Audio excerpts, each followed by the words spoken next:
Ya, terima kasih banyak. Terima kasih atas rawuhnya Prof. Yayi, Dr. Adanu, Dr. Sindat, dan teman-teman yang saya sayangi gitu ya. Tadi di acara pembukaan tuh nggak tahu kenapa rasanya pengen nangis gitu. Tadi mungkin sama ya dengan Dr. Adanu. Apa ya? Pendidikan ini kan diharapkan untuk membentuk dokter-dokter spesialis yang kemudian berkarakter. Bayangin teman-teman itu tuh sangat berharga sekali menyelamatkan tadi seperti yang disampaikan oleh Dr. Sinta, 2 nyawa. Suatu saat nanti akan ada orang yang kemudian ketika teman-teman keluar dari ruangan itu tiba-tiba ada yang mencium tangan teman-teman gitu ya, kemudian memberikan ucapan selamat, ingin foto gitu. Nanti akan ada masa seperti itu di mana mungkin sekarang sudah ya, ketika di apa jejaring gitu ya, mungkin sekarang sudah mulai gitu ya, ada pasien-pasien yang kemudian datang menghampiri mengucapkan terima kasih. Nah, begitu mulianya apa namanya profesi ini ya, profesi kita sebagai seorang dokter, dokter spesialis gitu. Jangan sampai kita kemudian mencederai dengan tindakan-tindakan yang tidak sesuai gitu.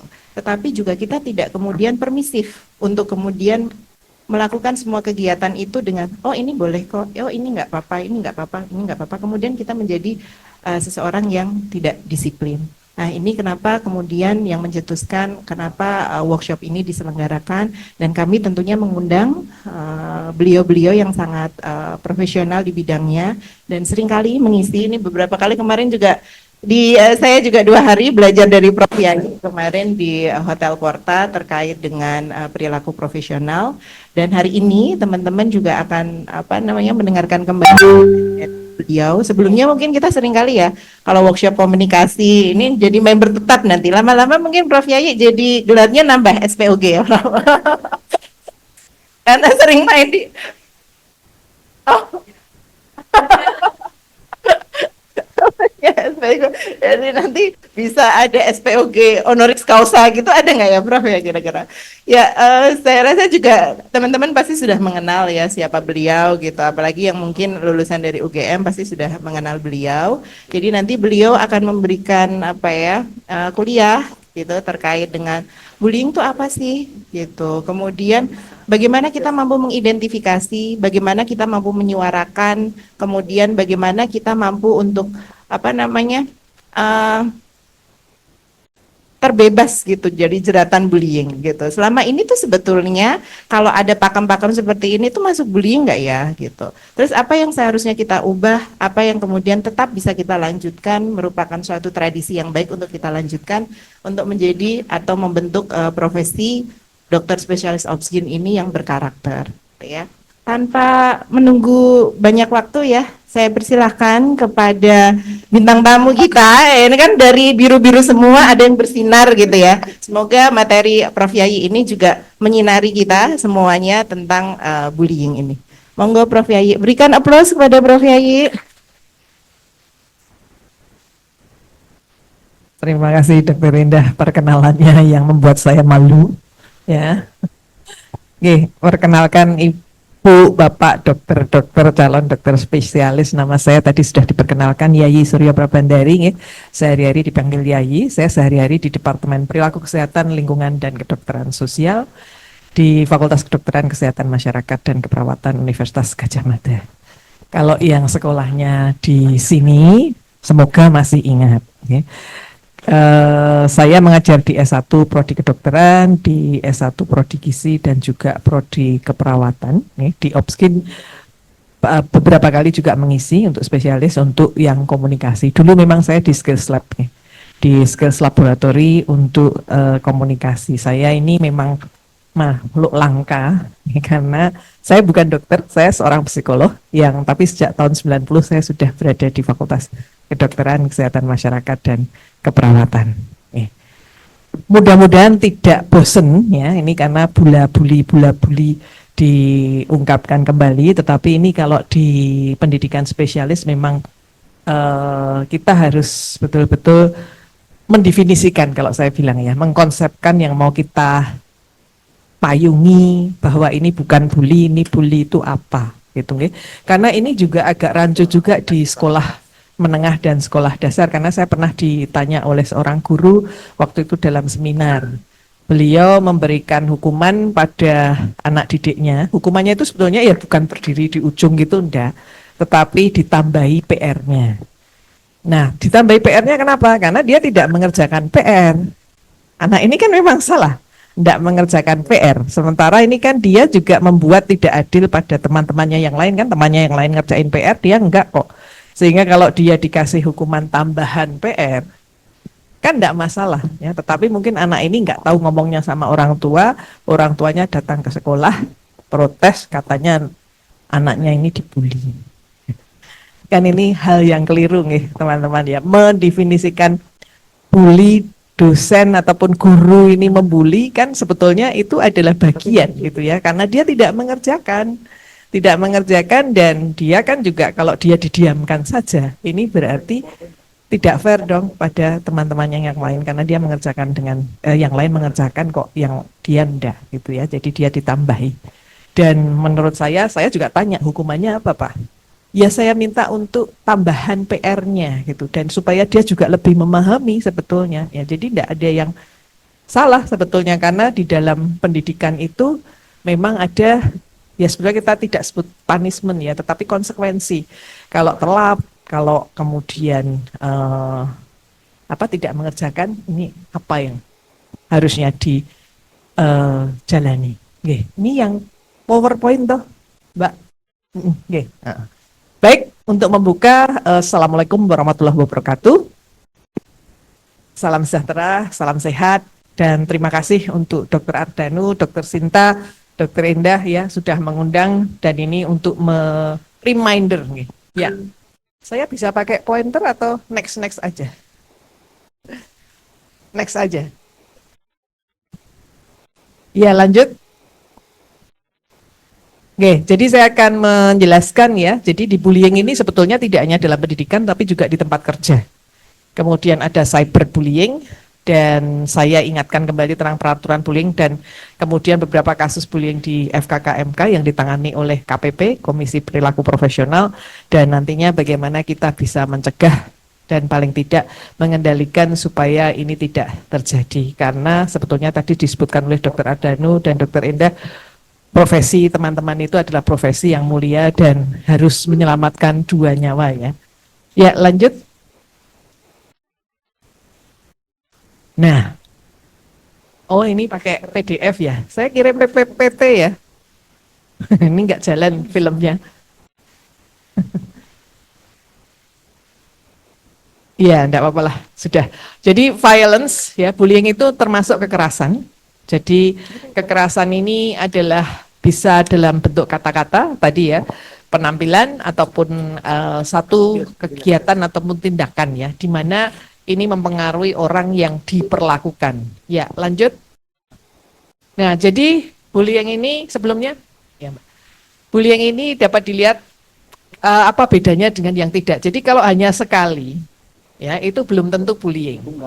Tapi kalau dia sudah beberapa kali dan semakin meningkat, ya, jadi indirect atau direct, ya, jadi dan ini juga pada suatu waktu kemudian ada relasi kuasa, ya, jadi imbalance-nya, tidak balance-nya itu, enggak apa-apa sih Mbak.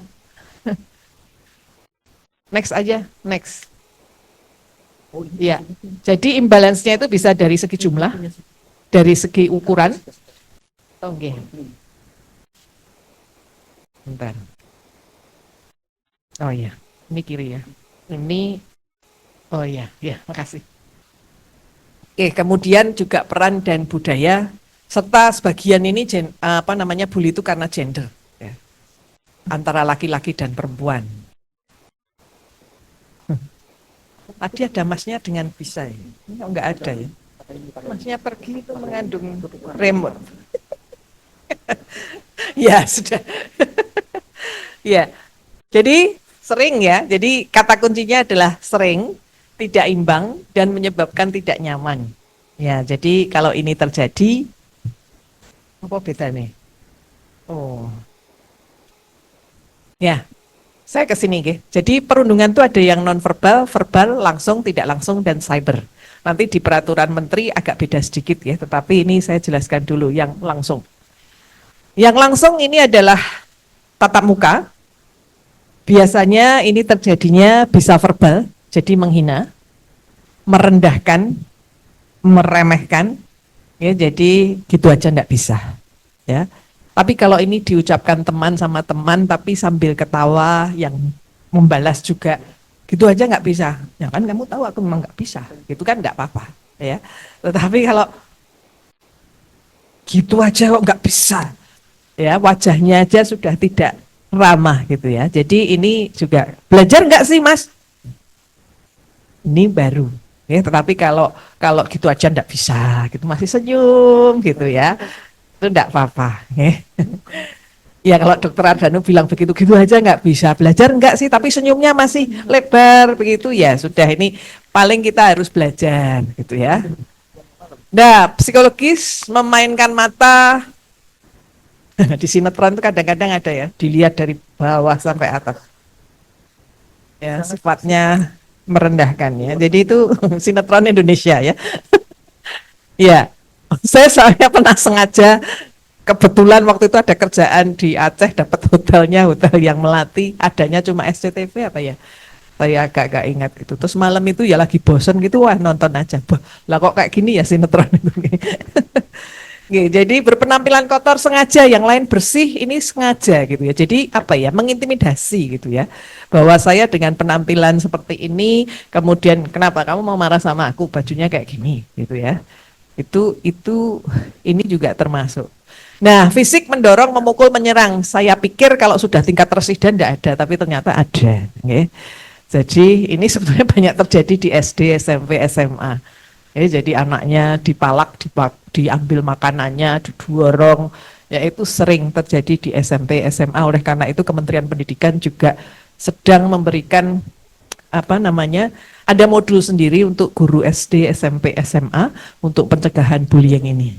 Dan sekarang apalagi ditambah dengan cyber ya, kadang-kadang itu anak dikucilkan seluruh sekolah karena gara-gara ada di sosial medianya. Ya, jadi mengekskludkan. Nah ini yang tidak langsung. Jadi teman-teman gosip itu, digosok makin sip itu juga adalah bullying.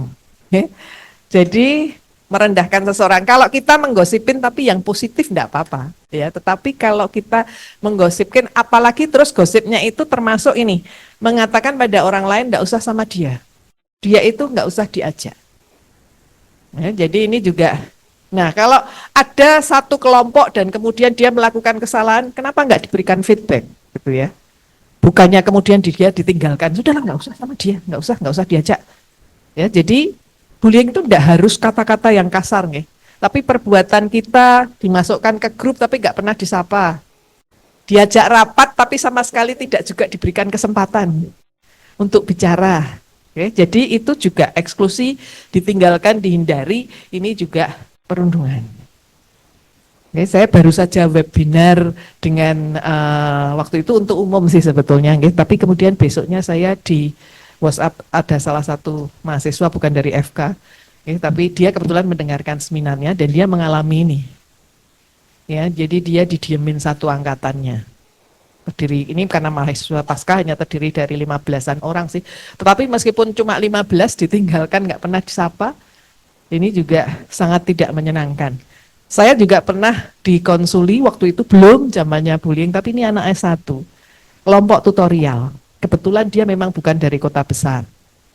Jadi dia kalau pas belajar diajak, tapi nanti kalau temennya satu kelompok itu makan-makan nggak diajak. Padahal fotonya diupload. Ya, jadi dia merasa apa salah saya ya Bu? Ya kok saya tidak diajak.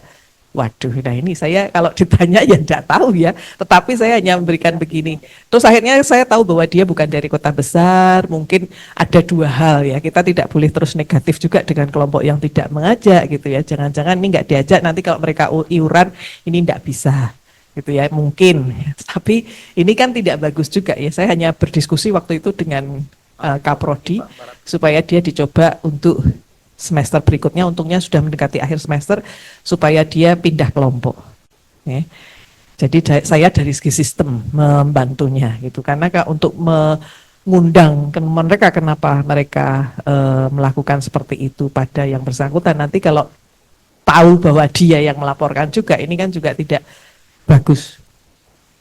Oke. Nah, menurut General Medical Council, selain bullying di pendidikan kedokteran itu banyak terjadi juga undermining. Undermining ini dua tindakan yang memang sebetulnya tidak bisa diterima.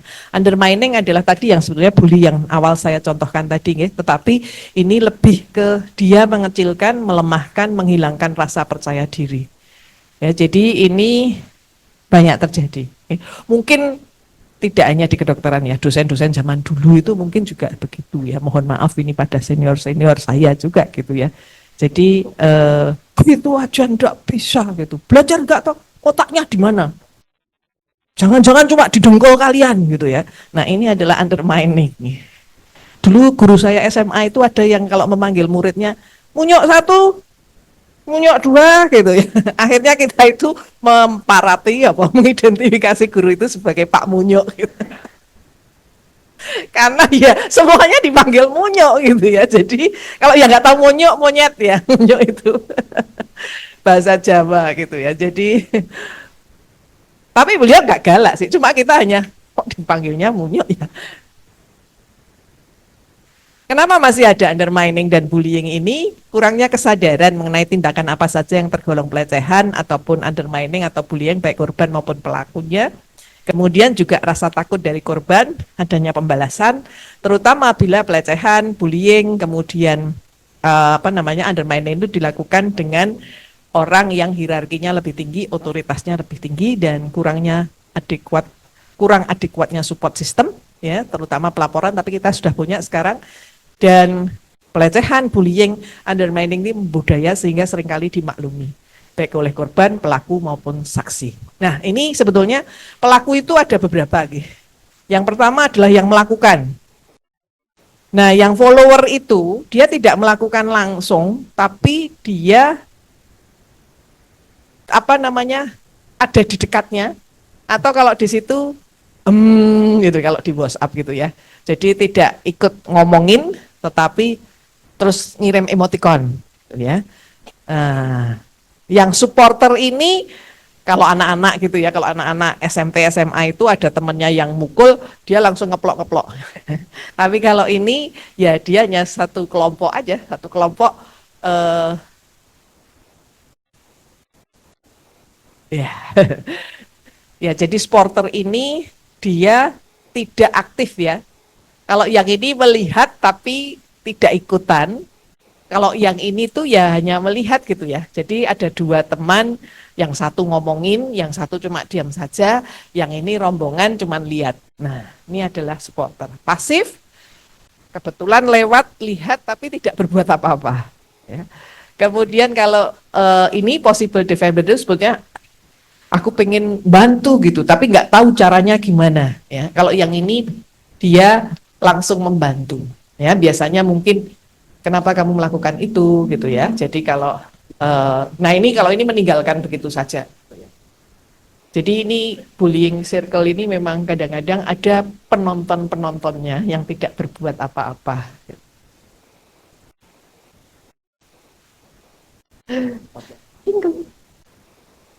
Next. Ini kalau sama nah saya sekarang ke workplace ya. Jadi di tempat kerja itu, nah ini karena rumah sakit itu kan tidak hanya tempat pendidikan ya, tapi juga tempat kerja. Jadi fenomena dalam workplace itu adalah yang dinamakan bullying itu ada disebutnya ya, kalau di beberapa literatur itu workplace harassment, kemudian bullying, mobbing, mistreatment, kemudian mengkambing hitamkan, kemudian petty tyranny, jadi tiran, ya, abusive behavior, dan kemudian ya tidak manusiawi, ya, incivility. Jadi terminologi tergantung pada fokus kalau itu dikaji, ya. Tetapi yang jelas ini adalah contoh-contohnya, ya, harassing, offending, ya, mengancam, kemudian mengeksklut tadi ya, kemudian juga mereka juga bagaimana secara ini prosesnya terjadi, dan sama sebetulnya konsepnya atau prinsipnya, kata kuncinya itu agak berulang dan lama-lama eskalasi, dan ini dalam waktu yang lama. Jadi elemennya itu ada pada saat terjadinya, itu bisa saat evaluasi, kemudian performance appraisal gitu ya, pada kalau di tempat kerja yang misalnya dosen itu bisa termasuk yang bagaimana kompetisi di mendapatkan dana, publikasi, naik pangkat, itu bisa terjadi juga workplace bullying ya. Jadi kadang-kadang memang agak susah membedakan antara konteks organisasi structure dengan workplace bullying ini. Tapi ini cukup banyak terjadi di tempat kerja. Nah, ini adalah eksklusi diskriminasi. Opininya tidak pernah didengarkan. Ya, kemudian juga kalau memberikan opini itu juga kemudian mendapatkan komentar yang nggak enak gitu ya. Kemudian juga bisa menjadi objek bulan-bulanan. Wah, Dokter Danu datang lagi, telat lagi. Itu nanti besoknya telat lagi gitu ya. Oh, telat lagi gitu ya. Selalu digituin gitu ya. Jadi kalau ada seseorang dijadikan bulan-bulanan diejek ya, itu juga salah satunya adalah bullying ya. Kemudian juga ya ini ditekan ya. Kemudian juga ini pengawasan yang terlalu ketat. Kamu kemana aja sih? Jam 10 kamu kemana? Jam 12 kamu kemana? Jam 3 kamu kemana? Ya, jadi ini adalah juga excessive monitoring ya. Kemudian juga memberikan kerjaan yang di bawah kompetensinya ya. Udah kamu ngerjain ini aja. Nah, kemudian ada juga professional undermining namanya. Ya, jadi ini juga dia dipindahkan gitu ya. Di tempat yang dia sebetulnya tidak kompeten, kemudian selalu mengulang-ulang kesalahan gitu ya. Kamu kan nggak becus kalau bikin laporan ya. Jadi selalu diingat-ingat gitu ya. Dan kemudian selalu membuat perlawanan. Kemudian termasuk juga spreading gosip tadi, rumor yang tidak bagus juga tentu saja. Okay? Dan selalu mengkritik kesalahannya. Ya ini zaman dulu pun kadang-kadang guru ya, zaman dulu waktu saya SD atau SMP begitu ya, ada guru-guru yang selalu kesalahan satu orang itu diulang-ulang gitu ya. Oke, itu adalah workplace. Nah, ini cyber.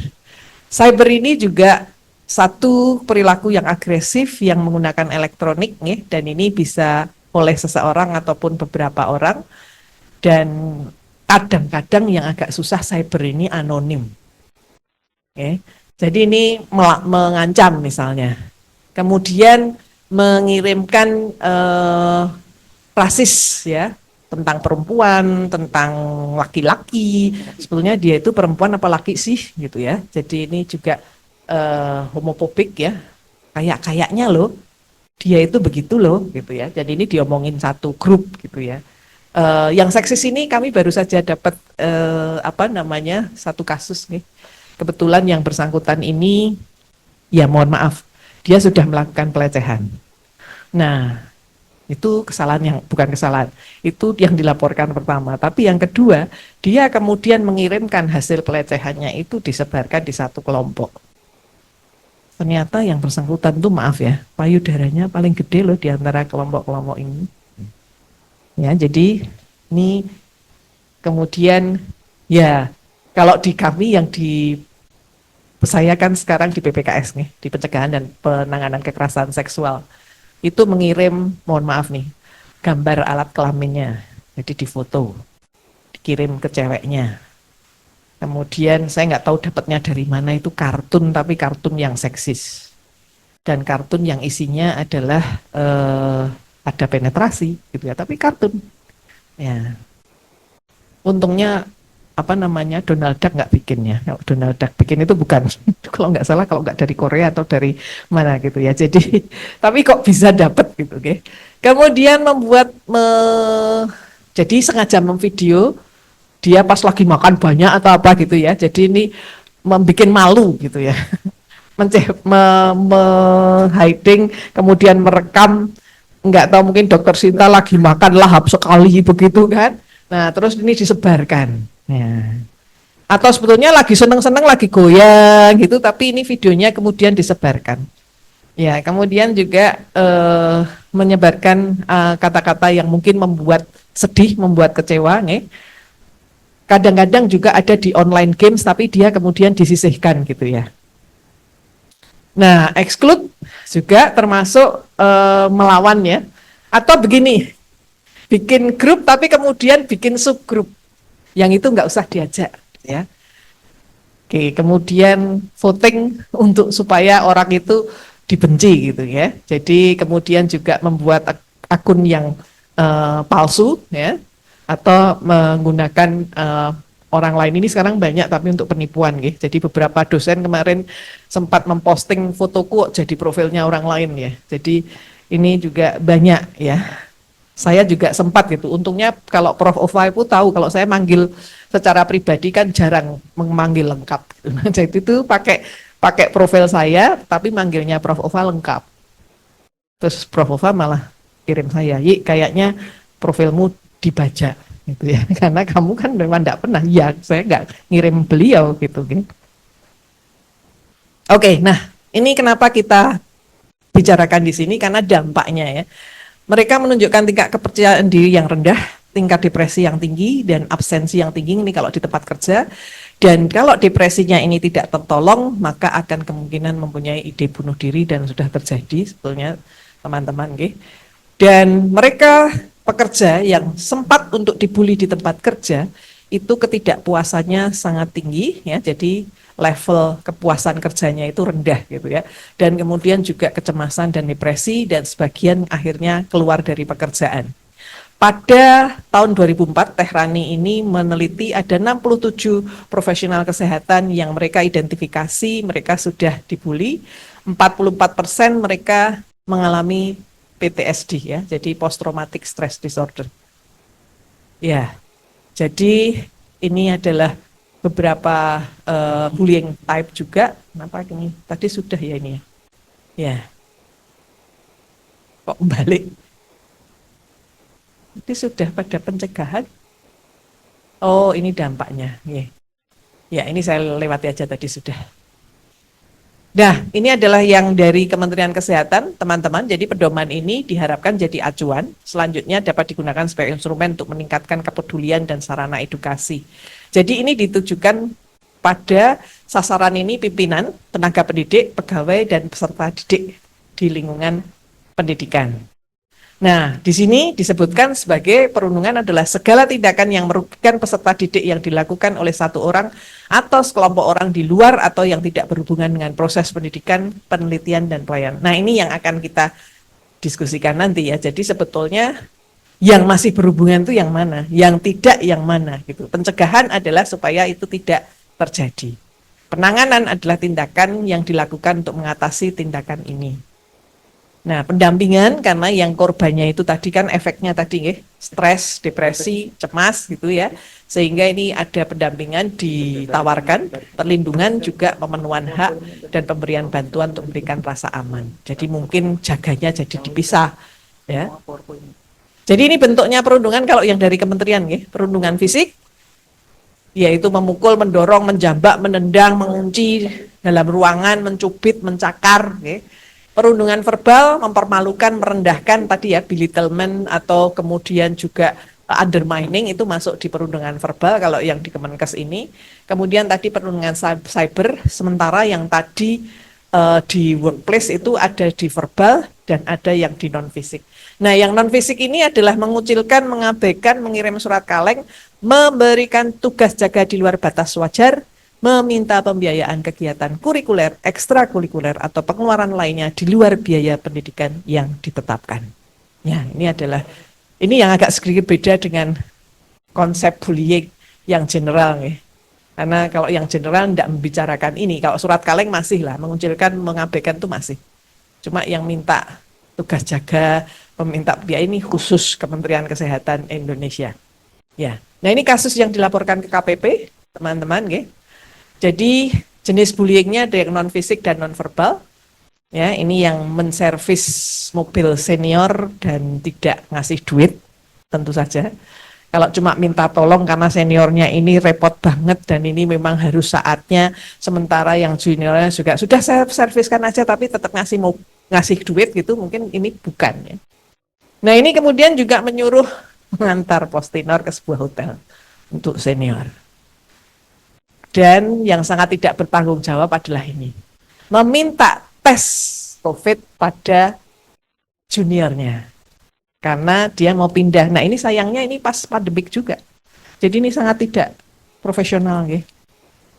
Kasus ini akhirnya yang bersangkutan keluar. Karena memang ini adalah tindakan yang kesekian kalinya gitu ya.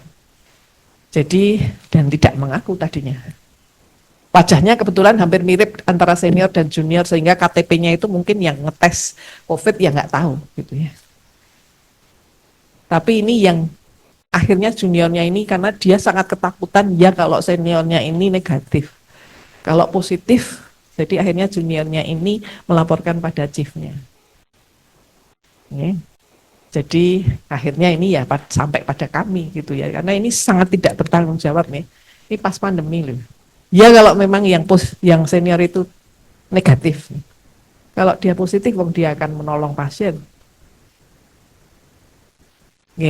Nah, ini yang tadi saya bilang, ternyata fisik itu tidak hanya anak SMP, SMA ya, dan tidak hanya putra gitu ya. Jadi ini sejak awal sudah menunjukkan ketidaksepahaman, ini sudah ada di cyber, di WhatsApp, mengirim pesan dengan nada kurang menyenangkan, kondisi emosinya makin lama makin kelihatan, orang lain tahu bahwa ini dua orang ini enggak pas gitu ya. Puncaknya adalah ketika terjadi gesekan fisik sengaja. Sebetulnya kalau saya nyenggol Dokter Danu, saya ngambil handphone saya, kemudian nyenggol,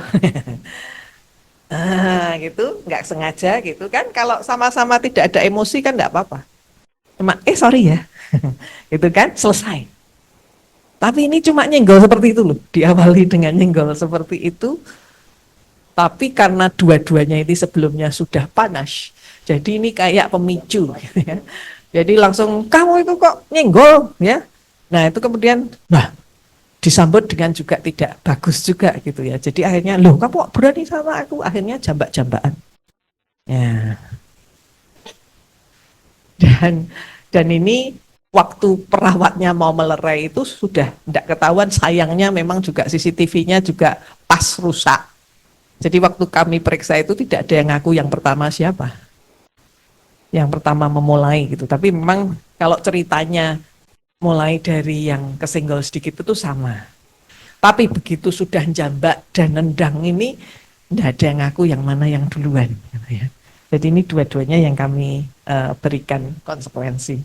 Karena kita tidak tahu, kita sudah mengundang saksi 2 perawat, kemudian residen lain yang kebetulan di situ, tapi kebetulan memang sedang membantu pasien ya, karena itu di ruang OK.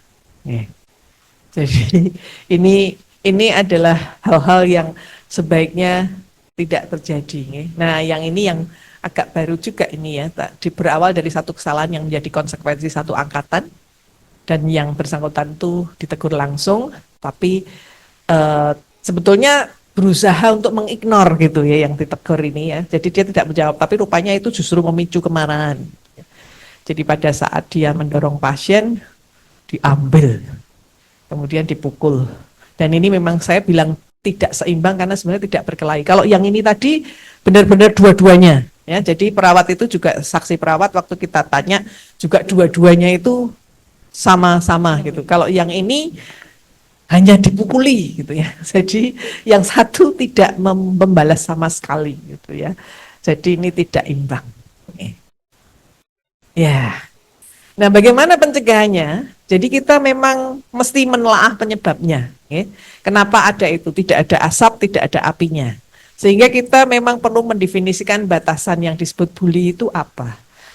Di dunia manajemen, di dunia pekerjaan, sebelum jadi manajer, seseorang itu juga harus belajar hal-hal yang mungkin bukan pekerjaan manajerial. Ya.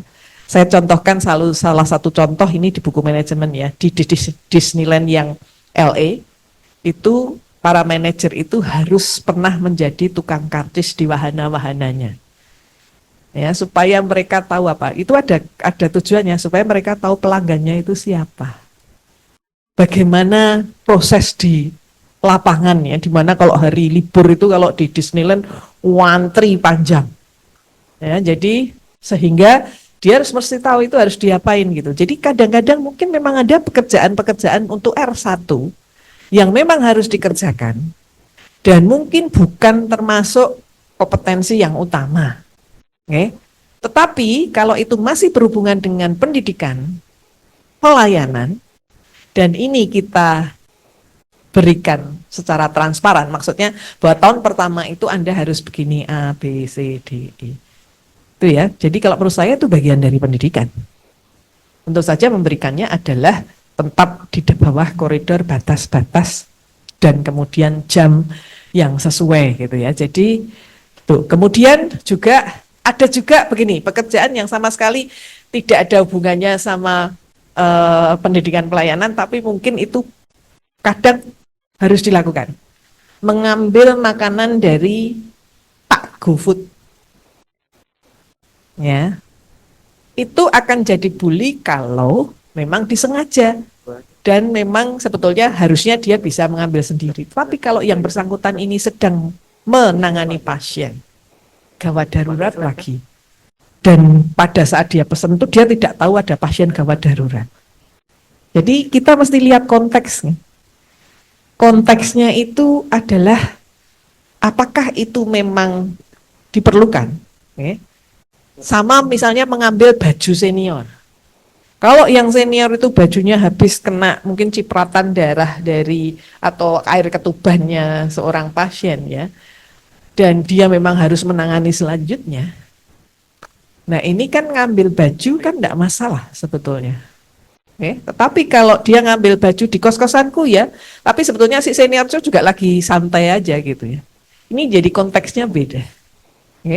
Jadi memang kita perlu, waktu itu kita mencoba dengan prodi mata sih, waktu itu kami KPP punya satu uji coba untuk kita memberikan konteks-konteks gitu ya, yang mana yang bullying, yang mana yang enggak gitu ya, karena kan ketegasan yang harus dikerjakan dan tidak untuk pendidikan dan pelayanan inilah yang didiskusikan, do and don't-nya bagaimana gitu ya.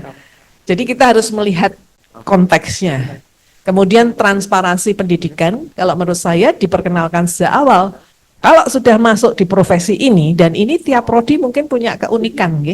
Untuk Opskin, karena teman-teman itu mau membantu dua nyawa, ya, ada beberapa hal yang memang harus dipelajari di awal, yang mungkin tidak terasa sebagai kompetensinya, tetapi itu sebetulnya ada hubungannya dengan pendidikan dan pelayanan. Tapi itu selama itu kita transparasikan, diperkenalkan sejak awal, itu saya kira tidak masalah gitu ya. Menghitung kembali biaya pendidikan dan pendukung pendidikan. Kalau memang ternyata memang diperlukan makan, ya, iuran makan, iuran tenis, iuran karena fakultas kedokteran itu suka lomba paduan suara, ya, iuran paduan suara. Kenapa enggak itu ditotal gitu ya, kira-kira. Jadi kayak UKT. Kalau UKT nggak boleh naik, berarti ada iuran tambahan, tapi disepakati, tapi dibebankan pada bersama. Ini beberapa prodi sudah ya khusus untuk makan dan ekstrakurikuler gitu ya. Jadi dan ada pagunya, makannya itu tidak boleh lebih dari sekian gitu. Itu sama dengan kalau kita di fakultas itu kan juga ya. Kalau rapat A, rapat yang hanya rapat departemen itu ada pagunya makannya. Nanti kalau rapat seluruh fakultas itu pagunya agak naik sedikit gitu ya. Jadi ini dibuat gitu ya, jadi disepakati, gitu. Jadi tidak terbeban pada seseorang, satu orang individu, tetapi satu angkatan paling tidak. Kalau memang itu tidak bisa, karena waktu itu saya diskusi sama Bu Hera, Pak Hamim itu agak susah juga meningkatkan langsung pada UKT.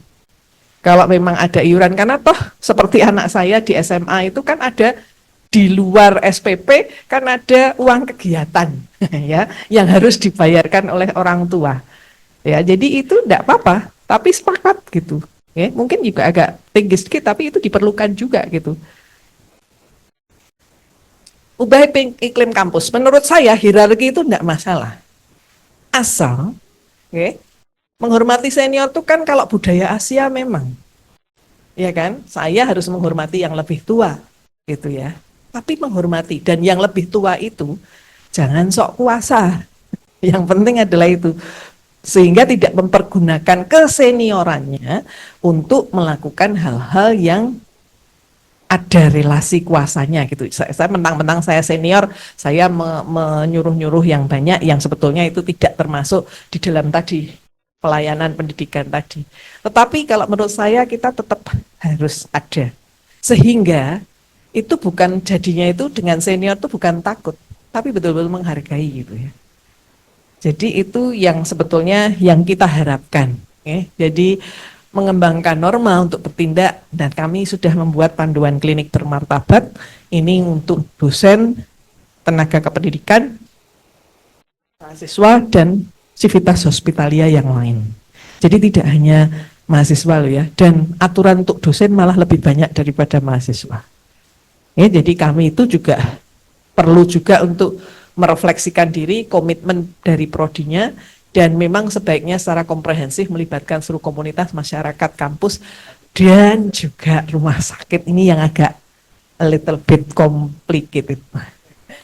Karena kadang-kadang rumah sakit punya indikator-indikator dan target-target nih, sehingga itu nanti kalau dibebankan pada residen, inilah yang kemudian harus didiskusikan, gitu ya. Jadi memang tidak mudah untuk kemudian menghapus ini langsung hilang gitu ya, tetapi ya harus ada komitmen dari prodi, kemudian ya harus ada kesepakatan, dan kemudian diskusi mengenai tadi ya, mana yang boleh, mana yang enggak, tapi juga diberikan konteks. Nih, karena kalau saya itu menurut saya kalau ada konteksnya seperti kemarin kebetulan di Instagram itu Dr. Hendra Basuki itu dia habis jatuh ya. Terus beliau mempostingkan beliau di atas kursi roda, beliau mau bicara di satu, dan yang mendorong itu adalah alumninya. Terus di bawahnya itu yang menarik itu adalah komentar di bawahnya, Bu. Aku memang minta tolong alumni saja. Sebetulnya residen ada yang ikut. Tapi kalau aku nyuruh dia dorong kursi rodaku, nanti aku dipikir dibully. Gitu ya.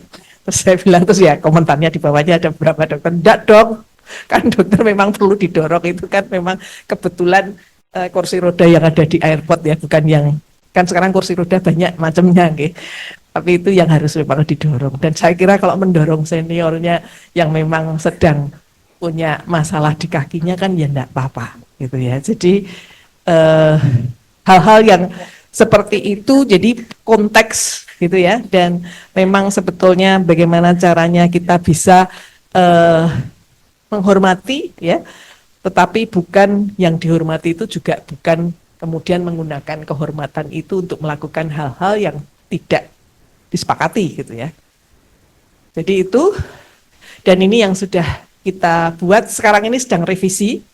Jadi ini adalah suportif, ini adalah singkatan. Sebetulnya yang satu, yang S-nya ini yang saya ingat safety. Ya. Jadi memang yang ditekankan juga pada patient safety karena ini untuk rumah sakit.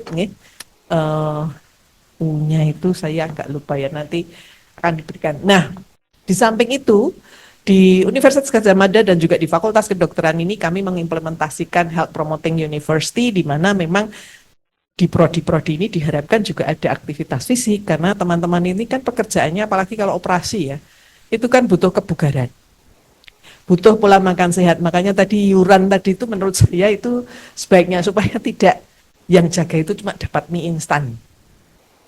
Ya, itu sangat tidak sehat. Sehingga kalau itu dibebankan pada semuanya, pemilihan ini bisa. Kemudian kesehatan mental. Kalau kita kemudian juga ada melakukan work-life balance. Jadi nyanyi, mungkin ada dance ya, di prodi lain itu ada dance gitu ya. Mungkin itu memang karena kita perlu line dance, misalnya kita perlu bayar instruktur, kan itu dibebankan bukan pada perorangan, pada yang ikut itu ya. Jadi ini yang, karena ini penting gitu ya, teman-teman itu pekerjaannya under pressure. Terasi kesehatan saya kira jelas ya. Kemudian kita juga zero tolerance narkoba, tembakau, alkohol, kekerasan, perundungan, pelecehan, pembentukan lingkungan hidup sehat, aman, dan disabled friendly. Ini yang kita lakukan ya di beberapa tempat. Kita untuk kantin ini sudah ada beberapa yang kemarin juga ada pelatihan ya. Aktivitas fisik sebetulnya di Fakultas Kedokteran ini ada jogging track. Tapi teman-teman sudah lari-lari dari bangsal satu ke bangsal yang lain ya. Jadi aktivitas fisik sehari-hari sudah banyak. Cuma pola makannya ini yang saya belum mengeksplor. Ya. Jadi pyramid of intervention ini saya ambil dari satu literatur ya. Jadi ini memang tadi saya bilang bahwa tiap prodi mungkin punya keunikan, sehingga untuk intervensinya perlu didesain sendiri ya, dan kemudian ada dukungan. Nah, di Opskin ada DPA nggih, Dokter Sinta nggih. Ya, jadi kalau ada apa-apa bapak atau ibunya teman-teman itu adalah pada DPA. Kemarin kami ada permasalahan dan ternyata waktu kita undang DPA-nya enggak tahu sama sekali. Ya meskipun mahasiswanya terus minta maaf ya, tetapi ya ini. Ya, jadi kalau ada apa-apa diancam lewat apa namanya cyber ya, atau mengalami merasa sangat terpuruk gitu, kan nggak usah harus bully ya, tetapi kok ternyata berat sekali ya. Jadi masalah kesehatan mental itu juga diharapkan untuk bisa berbicara dengan DPA. Yang kedua, di Fakultas Kedokteran ini sudah ada full timer psikolog nih, 2 orang. Di samping juga ada GMC, Gajah Mada Medical Center, kemudian ada di Sarjito, dan ada di RSA, dan juga ada di unit konseling psikologi di Fakultas Psikologi. Dan intervensi juga harus didasarkan dengan kebutuhannya apa sih. Dan mungkin standarnya juga misalnya ya, misalnya di tempat ya, misalnya untuk istirahat ya. Saya mendapatkan kabar yang tidak terlalu bagus ya, beberapa tempat untuk istirahat Presiden mau dijadikan ruang rawat inap. Nah. Jadi ini yang mungkin perhatiannya dari fakultas kalau ini, mungkin karena di sini kan di Gedung Tahir ini kan ada beberapa tempat. Saya ingat kalau saya punya kuliah Opskin itu kan saya minta untuk ke IKM. Tapi kelihatannya para residen itu malah bahagia di IKM. Bu, boleh sebentar di sini, boleh istirahat di sini, silahkan. Nanti jam 12 baru dipakai ruangnya. Gitu. Jadi saya kuliah saya jam 8 sampai 10 gitu ya. Selesai, ayo mereka pengen di situ sebentar. Oh ya enggak apa-apa. Tak cek dulu ruangannya, kalau memang masih kosong enggak dipakai silahkan. Kalian mau istirahat kan? Aku di sini. Nah, alasannya kan kuliahnya Bu Yayi ya kan. Ya. Jadi karena mungkin ya itu tadi, kalau tidak ada tempat istirahat yang nyaman, karena kan sebetulnya pekerjaan ini banyak. Nah itulah yang tadi saya bilang bahwa rumah sakit kita harus memang diskusi juga gitu ya, dan ini masalah yang tidak bisa diselesaikan secara singkat gitu ya, termasuk jam kerja dan sebagainya. Itu kan kadang-kadang itu yang agak complicated. Nah strateginya kita mencoba untuk mengembangkan sistem yang supaya kita bisa, makanya ada panduan klinik bermartabat itu harapannya untuk bisa mengembangkan perilaku yang positif. Ada mediasi peer, kan ada IKRS nih, tapi IKRS itu bagaimana bersama-sama dengan Prodi, dengan para DPA, ini bisa bersama-sama misalnya ada konflik, itu kemudian menyelesaikan. Kemudian juga ada program-program yang sebetulnya memang betul-betul bukan terpaksa dilakukan ekstrakurikulernya, tapi dipilih karena memang untuk releasing stres, tekanan yang selama ini ada ya, dan ini adalah salah satu anti bullying program adalah sosialisasi.